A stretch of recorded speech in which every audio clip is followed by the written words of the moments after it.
What's up, everybody? We're so glad you're tuning in. Make sure to hit the like, subscribe, bell, hit the buttons, and keep watching our videos. But we're so glad that you're tuning in with us. And if you have been, you know that we've been talking about family. And tonight we're talking about how to love each other well. And when I think about loving each other, I think about this time back when I was in high school. I was playing soccer with my younger brother, Matt. And during one of our games, this big guy comes through and just smokes my brother, Matt. Just nails him. Takes him out of the game.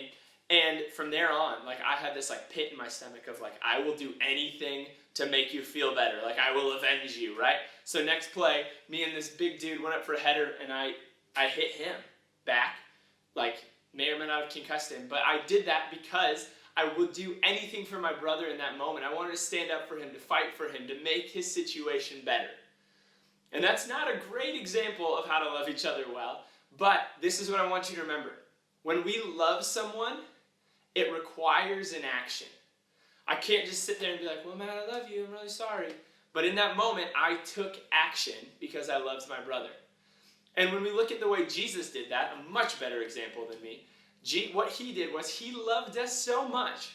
God loved us so much from the start, right? That he sent his son Jesus. And Jesus loved us so much that he died on a cross for us. How crazy is that? He loved us so much that he put away all of his own wants, desires, things.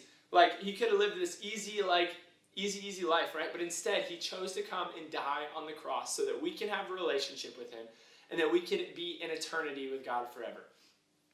Jesus did that for you and me because he loves us. But it wouldn't have done any good if he just came to earth and was like, I love you guys, I'm here.